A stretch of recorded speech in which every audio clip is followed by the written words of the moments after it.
The Eyes, by Edith Wharton. Part I.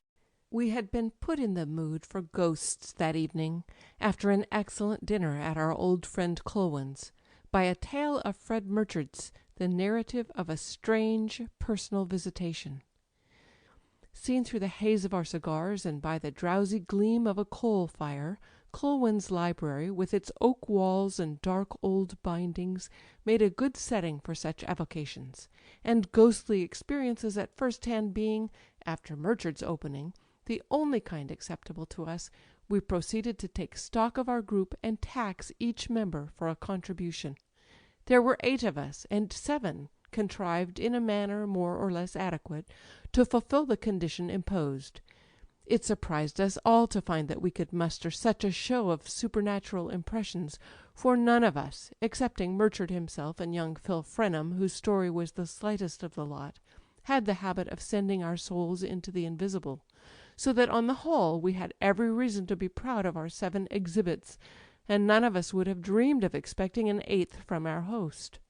Our old friend, Mr. Andrew Culwin, who had sat back in his armchair, listening and blinking through the smoke circles with the cheerful tolerance of a wise old idol, was not the kind of man likely to be favoured with such contacts, though he had imagination enough to enjoy, without envying, the superior privileges of his guests.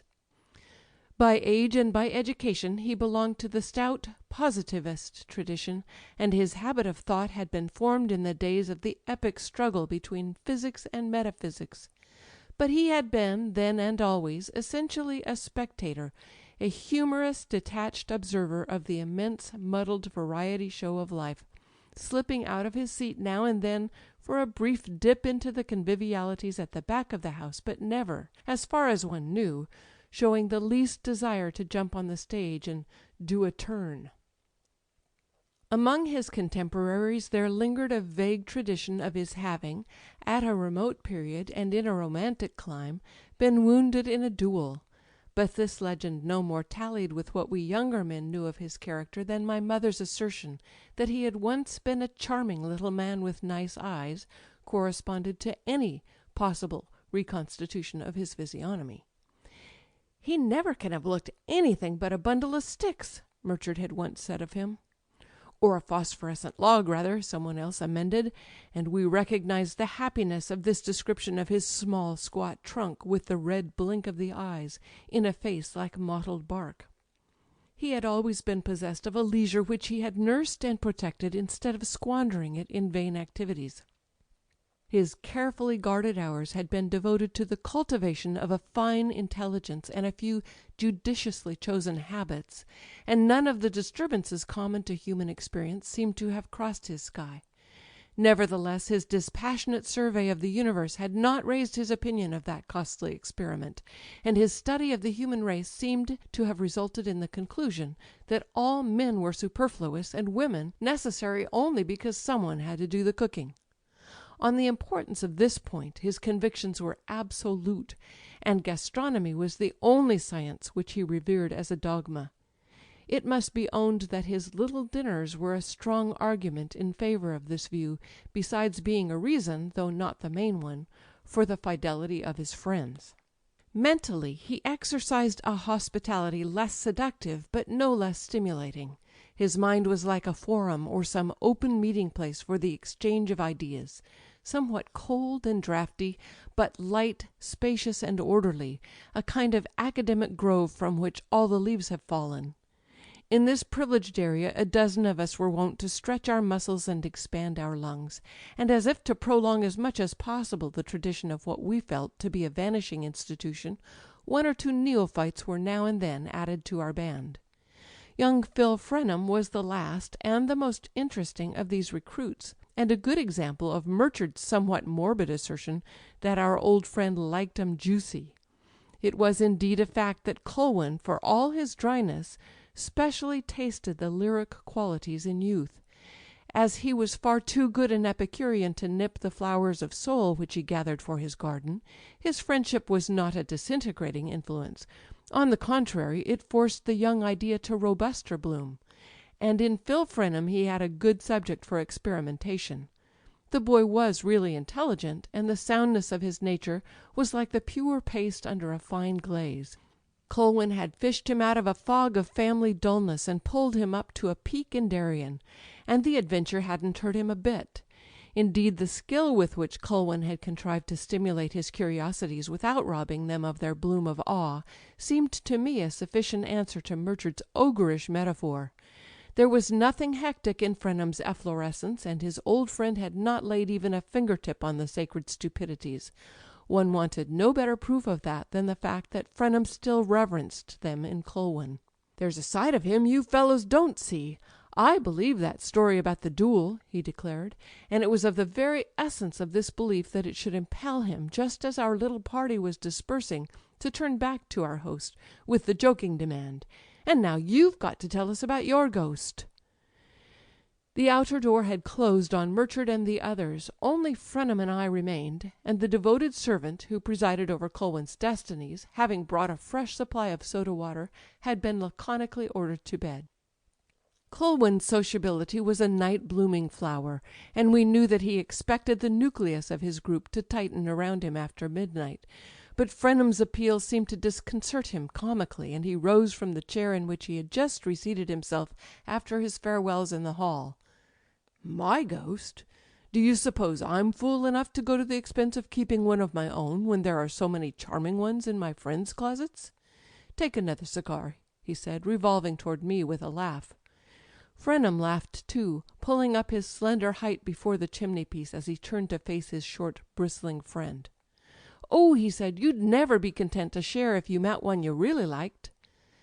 Colwyn had dropped back into his armchair, his shock head embedded in the hollow of worn leather, his little eyes glimmering over a fresh cigar. "Liked? Liked? Good Lord!" he growled. "Ah, you have, then?" Frenham pounced on him in the same instant, with a side glance of victory at me; but Colwyn cowered gnome-like among his cushions, dissembling himself in a protective cloud of smoke. "What's the use of denying it? You've seen everything, so of course you've seen a ghost," his young friend persisted, talking intrepidly into the cloud. "Or if you haven't seen one, it's only because you've seen two." The form of the challenge seemed to strike our host. He shot his head out of the mist with a queer tortoise-like motion he sometimes had, and blinked approvingly at Frenham. "That's it," he flung at us, on a shrill jerk of laughter. "It's only because I've seen two." The words were so unexpected that they dropped down and down into a deep silence, while we continued to stare at each other over Colwyn's head, and Colwyn stared at his ghosts.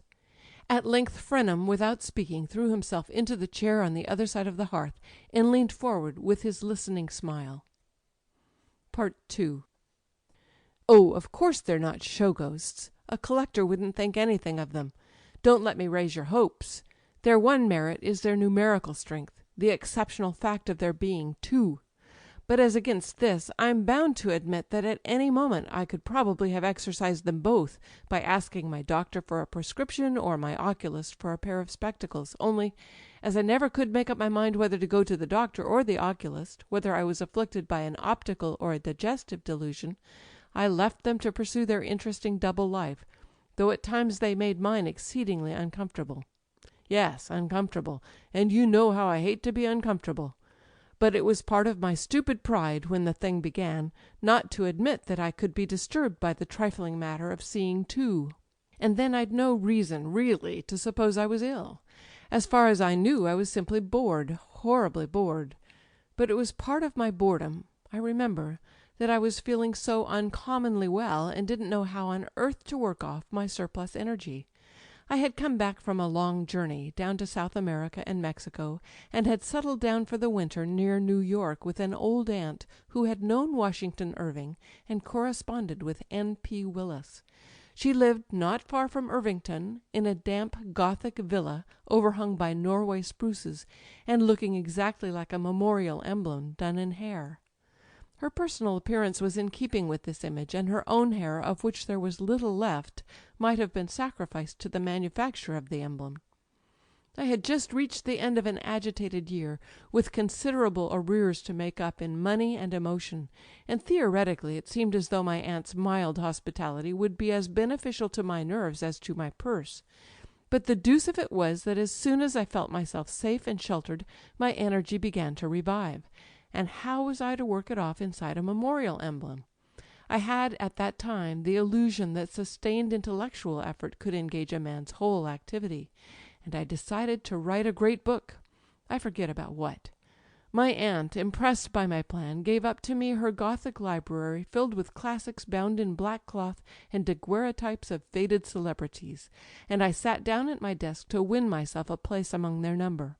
And to facilitate my task she lent me a cousin to copy my manuscript.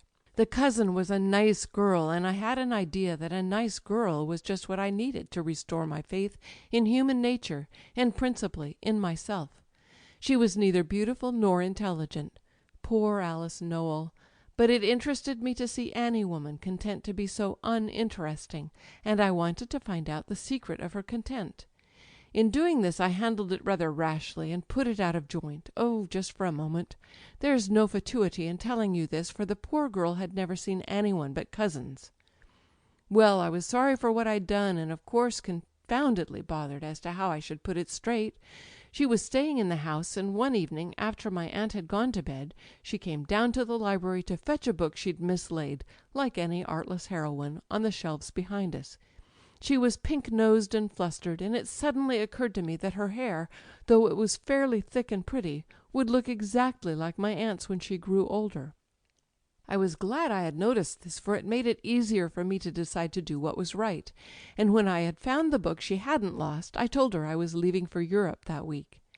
Europe was terribly far off in those days, and Alice knew at once what I meant. She didn't take it in the least as I'd expected. It would have been easier if she had. She held her book very tight, and turned away a moment to wind up the lamp on my desk. It had a ground-glass shade with vine leaves and glass drops around the edge, I remember. Then she came back, held out her hand, and said "Good-bye." And as she said it she looked straight at me and kissed me. I had never felt anything as fresh and shy and brave as her kiss. It was worse than any reproach, and it made me ashamed to deserve a reproach from her. I said to myself, I'll marry her, and when my aunt dies she'll leave us this house, and I'll sit here at the desk and go on with my book, and Alice will sit over there with her embroidery and look at me as she's looking now, and life will go on like that for any number of years. The prospect frightened me a little, but at the time it didn't frighten me as much as doing anything to hurt her, and 10 minutes later she had my seal ring on her finger and my promise that when I went abroad she should go with me. You'll wonder why I'm enlarging on this incident. It's because the evening on which it took place was the very evening on which I first saw the queer sight I've spoken of.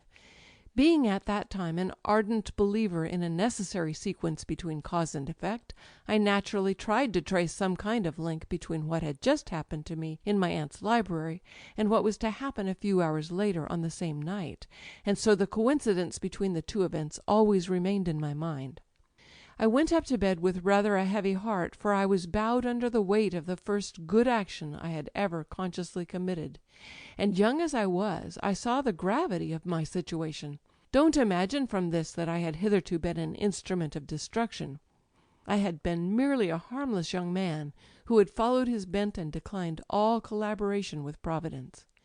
Now I had suddenly undertaken to promote the moral order of the world, and I felt a good deal like the trustful spectator who has given his gold watch to the conjurer and doesn't know in what shape he'll get it back when the trick is over. Still, a glow of self-righteousness tempered my fears, and I said to myself as I undressed that when I'd got used to being good it probably wouldn't make me as nervous as it did at the start, and by the time I was in bed and had blown out my candle I felt that I really was getting used to it, and that, as far as I'd got, it was not unlike sinking down into one of my aunt's very softest wool mattresses. I closed my eyes on this image, and when I opened them it must have been a good deal later, for my room had grown cold and intensely still. I was waked by the queer feeling we all know, the feeling that there was something in the room that hadn't been there when I fell asleep.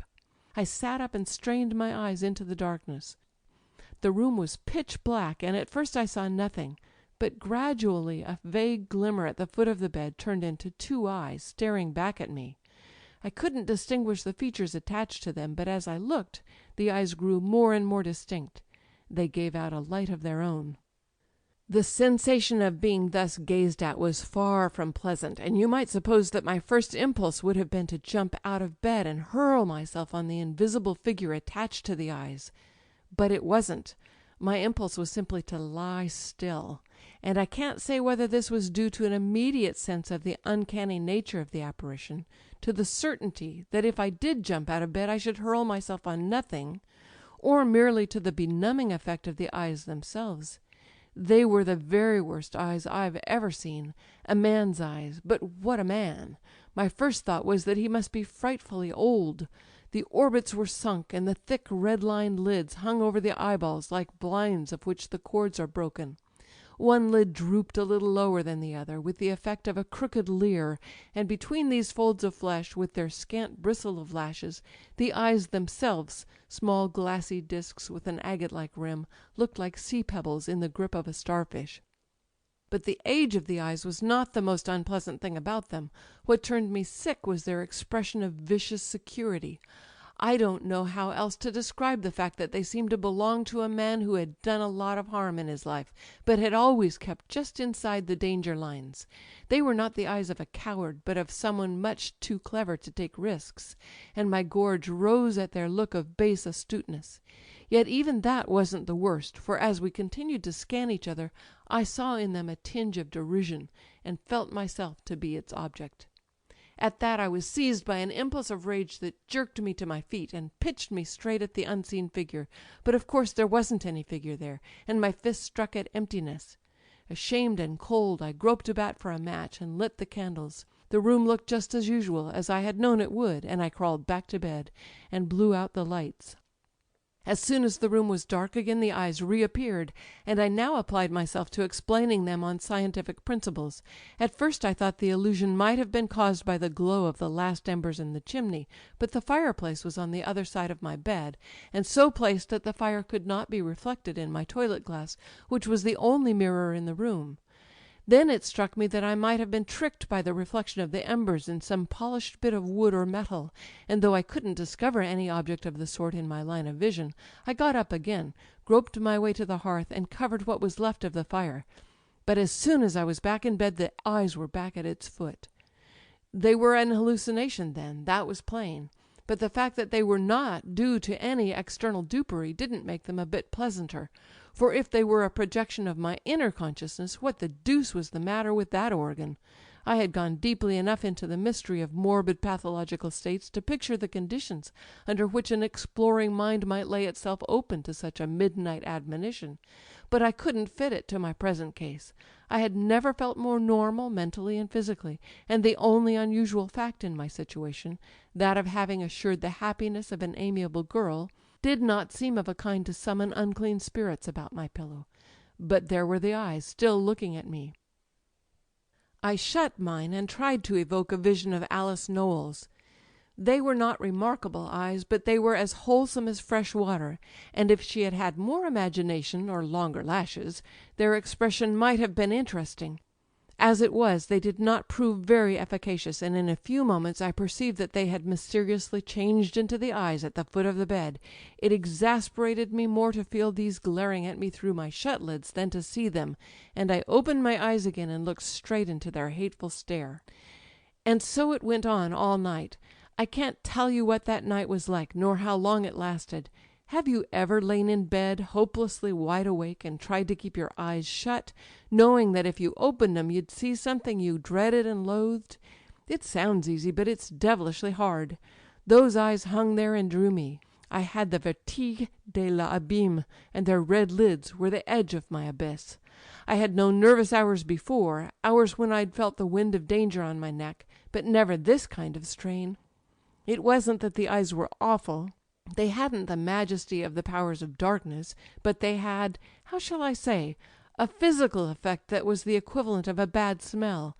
Their look left a smear like a snail's, and I didn't see what business they had with me, anyhow, and I stared and stared, trying to find out. I don't know what effect they were trying to produce, but the effect they did produce was that of making me pack my portmanteau and bolt to town early the next morning. I left a note for my aunt, explaining that I was ill and had gone to see my doctor, and as a matter of fact I did feel uncommonly ill. The night seemed to have pumped all the blood out of me. But when I reached town I didn't go to the doctor's. I went to a friend's rooms and threw myself on a bed and slept for 10 heavenly hours. When I awoke it was the middle of the night, and I turned cold at the thought of what might be waiting for me. I sat up, shaking, and stared into the darkness, but there wasn't a break in its blessed surface, and when I saw that the eyes were not there I dropped back into another long sleep. I had left no word for Alice when I fled, because I meant to go back the next morning, but the next morning I was too exhausted to stir. As the day went on the exhaustion increased instead of wearing off like the fatigue left by an ordinary night of insomnia. The effect of the eyes seemed to be cumulative, and the thought of seeing them again grew intolerable. For 2 days I fought my dread, and on the third evening I pulled myself together and decided to go back the next morning. I felt a good deal happier as soon as I'd decided, for I knew that my abrupt disappearance and the strangeness of my not writing must have been very distressing to poor Alice. I went to bed with an easy mind and fell asleep at once, but in the middle of the night I woke, and there were the eyes. Well, I simply couldn't face them, and instead of going back to my aunt's I bundled a few things into a trunk and jumped aboard the first steamer for England. I was so dead tired when I got on board that I crawled straight into my berth and slept most of the way over. And I can't tell you the bliss it was to wake from those long, dreamless stretches and look fearlessly into the dark, knowing that I shouldn't see the eyes. I stayed abroad for a year, and then I stayed for another, and during that time I never had a glimpse of them. That was enough reason for prolonging my stay if I'd been on a desert island. Another was, of course, that I had perfectly come to see, on the voyage over, the complete impossibility of my marrying Alice Nowell. The fact that I had been so slow in making this discovery annoyed me and made me want to avoid explanations. The bliss of escaping at one stroke from the eyes and from this other embarrassment gave my freedom an extraordinary zest, and the longer I savoured it the better I liked its taste. The eyes had burned such a hole in my consciousness that for a long time I went on puzzling over the nature of the apparition and wondering if it would ever come back. But as time passed I lost this dread and retained only the precision of the image. Then that faded in its turn. The second year found me settled in Rome, where I was planning, I believe, to write another great book, a definitive work on Etruscan influences in Italian art. At any rate, I'd found some pretext of the kind for taking a sunny apartment in the Piazza di Spagna, and dabbling about in the Forum, and there one morning a charming youth came to me. As he stood there in the warm light, slender and smooth and hyacinthine, he might have stepped from a ruined altar, one to Antinous, say. But he'd come instead from New York with a letter from, of all people, Alice Nowell. The letter, the first I'd had from her since our break, was simply a line introducing her young cousin, Gilbert Noyes, and appealing to me to befriend him. It appeared, poor lad, that he had talent and wanted to write, and, an obdurate family having insisted that his calligraphy should take the form of double entry, Alice had intervened to win him 6 months' respite, during which he was to travel abroad on a meagre pittance and somehow prove his ability to increase it by his pen. The quaint conditions of the test struck me first. It seemed about as conclusive as a medieval ordeal. Then I was touched by her having sent him to me. I had always wanted to do her some service, to justify myself in my own eyes rather than hers, and here was a beautiful occasion.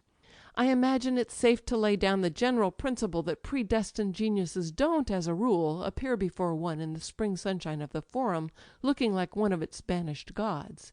At any rate, poor Noyes wasn't a predestined genius, but he was beautiful to see and charming as a comrade. It was only when he began to talk literature that my heart failed me. I knew all the symptoms so well, the things he had in him and the things outside him that impinged. There's the real test, after all. It was always, punctually, inevitably, with the inexorableness of a mechanical law, it was always the wrong thing that struck him. I grew to find a certain fascination in deciding in advance exactly which wrong thing he'd select, and I acquired an astonishing skill at the game. The worst of it was that his bêtise wasn't of the too obvious sort. Ladies who met him at picnics thought him intellectual, and even at dinners he passed for clever. I, who had him under the microscope, fancied now and then that he might develop some kind of slim talent, something that he could make do and be happy on. And wasn't that, after all, what I was concerned with?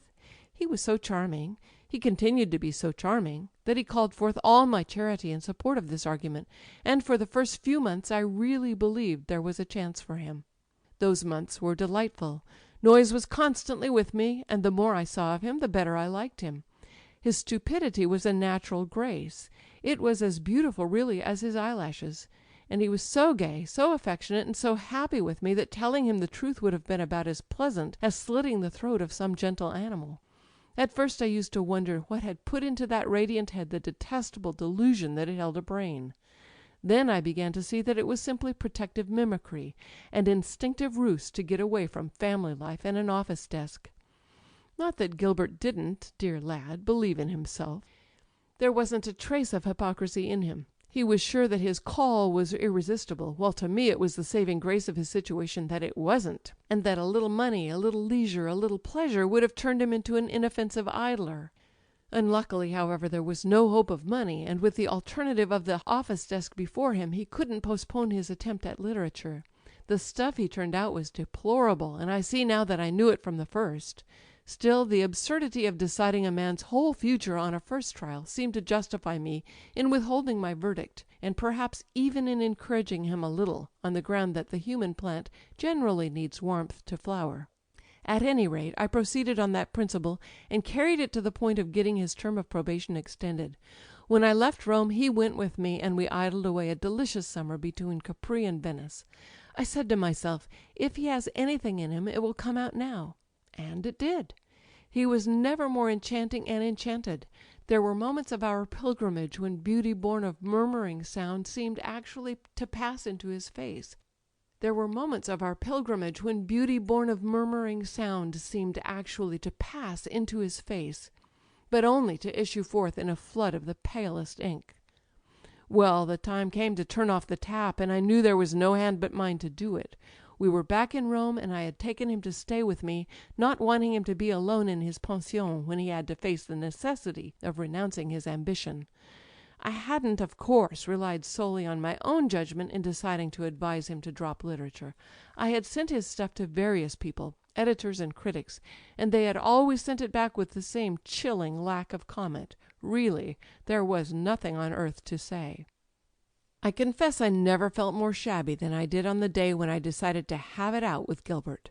It was well enough to tell myself that it was my duty to knock the poor boy's hopes into splinters, but I'd like to know what act of gratuitous cruelty hasn't been justified on that plea. I've always shrunk from usurping the functions of Providence, and when I have to exercise them I decidedly prefer that it shouldn't be on an errand of destruction. Besides, in the last issue, who was I to decide, even after a year's trial, if poor Gilbert had it in him or not? The more I looked at the part I'd resolved to play, the less I liked it, and I liked it still less when Gilbert sat opposite me with his head thrown back in the lamplight, just as Phil's is now. I'd been going over his last manuscript, and he knew it, and he knew that his future hung on my verdict. We'd tacitly agreed to that. The manuscript lay between us on my table. A novel, his first novel, if you please, and he reached over and laid his hand on it and looked up at me with all his life in the look. I stood up and cleared my throat, trying to keep my eyes away from his face and on the manuscript. "The fact is, my dear Gilbert," I began. I saw him turn pale, but he was up and facing me in an instant. "Oh, look here, don't take on so, my dear fellow. I'm not so awfully cut up as all that." His hands were on my shoulders, and he was laughing down on me from his full height with a kind of mortally stricken gaiety that drove the knife into my side. He was too beautifully brave for me to keep up any humbug about my duty, and it came over me suddenly how I should hurt others in hurting him. Myself first, since sending him home meant losing him, but more particularly poor Alice Nowell, to whom I had so longed to prove my good faith and my desire to serve her. It really seemed like failing her twice to fail Gilbert. But my intuition was like one of those lightning flashes that encircle the whole horizon, and in the same instant I saw what I might be letting myself in for if I didn't tell the truth. I said to myself, I shall have him for life, and I'd never yet seen anyone, man or woman, who I was quite sure of wanting on those terms. Well, this impulse of egotism decided me. I was ashamed of it, and to get away from it I took a leap that landed me straight in Gilbert's arms. "The thing's all right, and you're all wrong," I shouted up at him, and as he hugged me and I laughed and shook in his clutch, I had for a minute the sense of self-complacency that is supposed to attend the footsteps of the just. Hang it all, making people happy has its charms. Gilbert, of course, was for celebrating his emancipation in some spectacular manner, but I sent him away alone to explode his emotions, and went to bed to sleep off mine. As I undressed I began to wonder what their aftertaste would be. So many of the finest don't keep. Still, I wasn't sorry, and I meant to empty the bottle, even if it did turn a trifle flat. After I got into bed I lay for a long time smiling at the memory of his eyes, his blissful eyes. Then I fell asleep, and when I woke the room was deathly cold, and I sat up with a jerk, and there were the other eyes. It was 3 years since I'd seen them, but I'd thought of them so often that I fancied they could never take me unawares again. Now, with their red sneer on me, I knew that I had never really believed they would come back, and that I was as defenseless as ever against them. As before, it was the insane irrelevance of their coming that made it so horrible. What the deuce were they after, to leap out at me at such a time? I had lived more or less carelessly in the years since I'd seen them, though my worst indiscretions were not dark enough to invite the searchings of their infernal glare. But at this particular moment I was really in what might have been called a state of grace, and I can't tell you how the fact added to their horror. But it's not enough to say they were as bad as before. They were worse by just so much as I learned of life in the interval, by all the damnable implications my wider experience read into them. I saw now what I hadn't seen before, that they were eyes which had grown hideous gradually, which had built up their baseness coral-wise, bit by bit, out of a series of small turpitudes slowly accumulated through the industrious years. Yes, it came to me that what made them so bad was that they'd grown badly so slowly. There they hung in the darkness, their swollen lids dropped across the little watery bulbs, rolling loose in the orbits, and the puff of flesh making a muddy shadow underneath. And as their stare moved with my movements, there came over me a sense of their tacit complicity, of a deep hidden understanding between us that was worse than the first shock of their strangeness. Not that I understood them, but that they made it so clear that some day I should.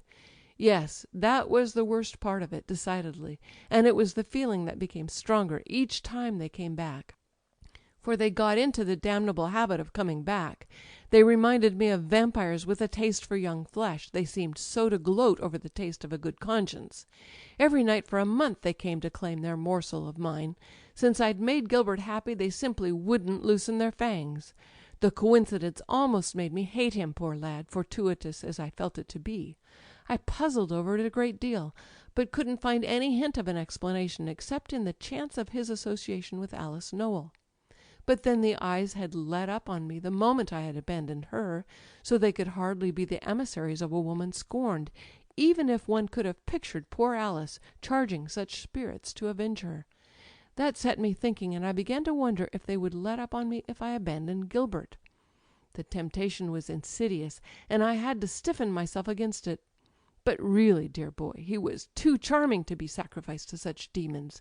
And so, after all, I never found out what they wanted. Part 3.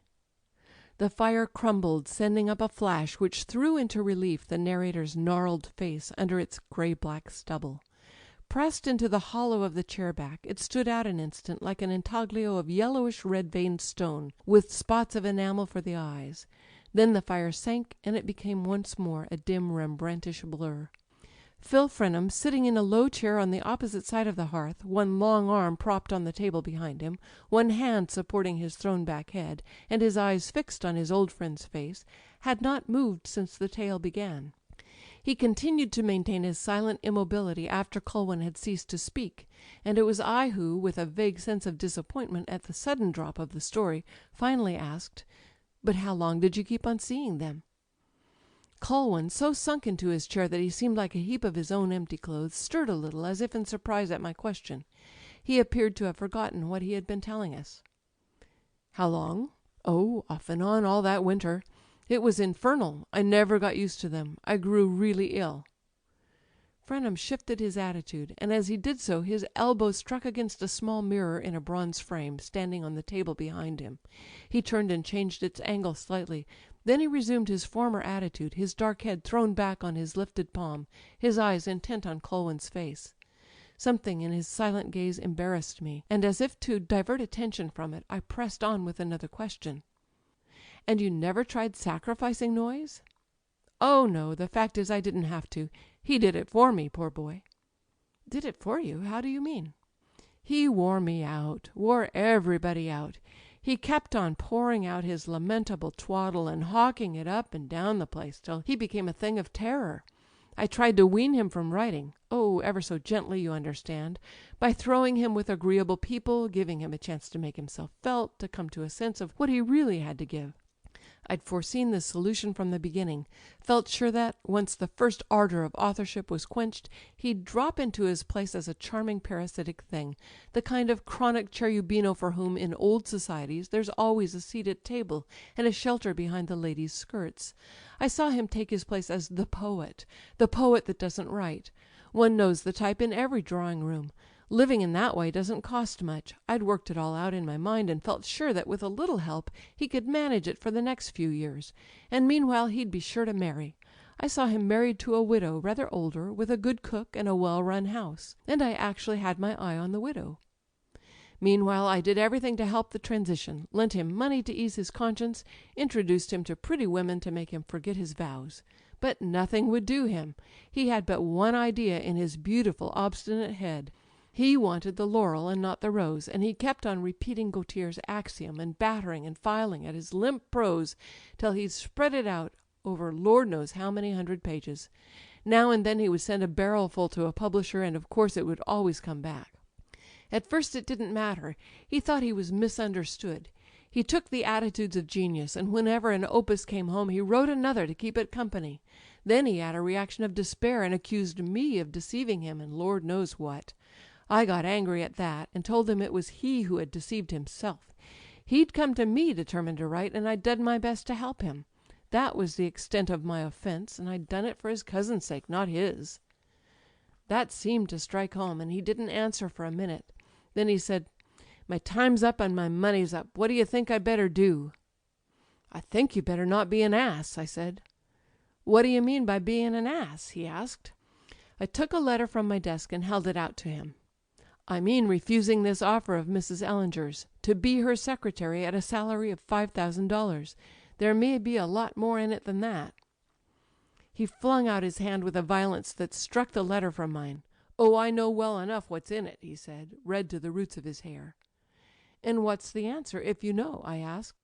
He made none at the minute, but turned away slowly to the door. There, with his hand on the threshold, he stopped to say, almost under his breath, "Then you really think my stuff's no good?" I was tired and exasperated, and I laughed. I don't defend my laugh. It was in wretched taste. But I must plead in extenuation that the boy was a fool, and that I'd done my best for him. I really had. He went out of the room, shutting the door quietly after him. That afternoon I left for Frascati, where I'd promised to spend the Sunday with some friends. I was glad to escape from Gilbert, and by the same token, as I learned that night, I had also escaped from the eyes. I dropped into the same lethargic sleep that had come to me before when I left off seeing them, and when I woke the next morning in my peaceful room above the ilexes, I felt the utter weariness and deep relief that always followed on that sleep. I put in 2 blessed nights at Frascati, and when I got back to my rooms in Rome I found that Gilbert had gone. Oh, nothing tragic had happened. The episode never rose to that. He'd simply packed his manuscripts and left for America, for his family and the Wall Street desk. He left a decent enough note to tell me of his decision, and behaved altogether, in the circumstances, as little like a fool as it's possible for a fool to behave. Part 4. Culwin paused again, and Frenham still sat motionless, the dusky contour of his young head reflected in the mirror at his back. "And what became of Noyes afterward?" I finally asked, still disquieted by a sense of incompleteness, by the need of some connecting thread between the parallel lines of the tale. Culwin twitched his shoulders. "Oh, nothing became of him, because he became nothing. There could be no question of becoming about it. He vegetated in an office, I believe, and finally got a clerkship in a consulate, and married drearily in China. I saw him once in Hong Kong, years afterward. He was fat and hadn't shaved. I was told he drank. He didn't recognize me." "And the eyes?" I asked, after another pause, which Frenham's continued silence made oppressive. Colwyn, stroking his chin, blinked at me meditatively through the shadows. "I never saw them after my last talk with Gilbert. Put two and two together if you can. For my part, I haven't found the link." He rose, his hands in his pockets, and walked stiffly over to the table on which reviving drinks had been set out. "You must be parched after this dry tale. Here, help yourself, my dear fellow. Here, Phil." He turned back to the hearth. Frenham made no response to his host's hospitable summons. He still sat in his low chair without moving, but as Colwyn advanced toward him their eyes met in a long look, after which the young man, turning suddenly, flung his arms across the table behind him and dropped his face upon them. Colwyn, at the unexpected gesture, stopped short, a flush on his face. "Phil, what the deuce? Why, have the eyes scared you? My dear boy, my dear fellow, I never had such a tribute to my literary ability, never." He broke into a chuckle at the thought, and halted on the hearthrug, his hands still in his pockets, gazing down at the youth's bowed head.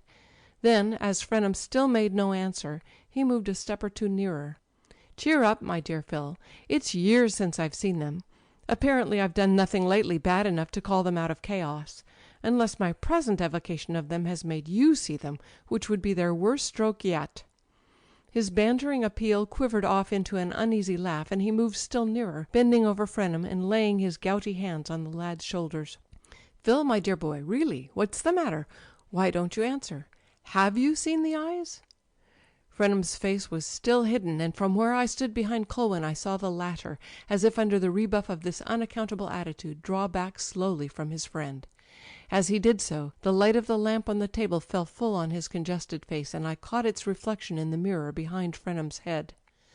Colwyn saw the reflection also. He paused, his face level with the mirror, as if scarcely recognizing the countenance in it as his own.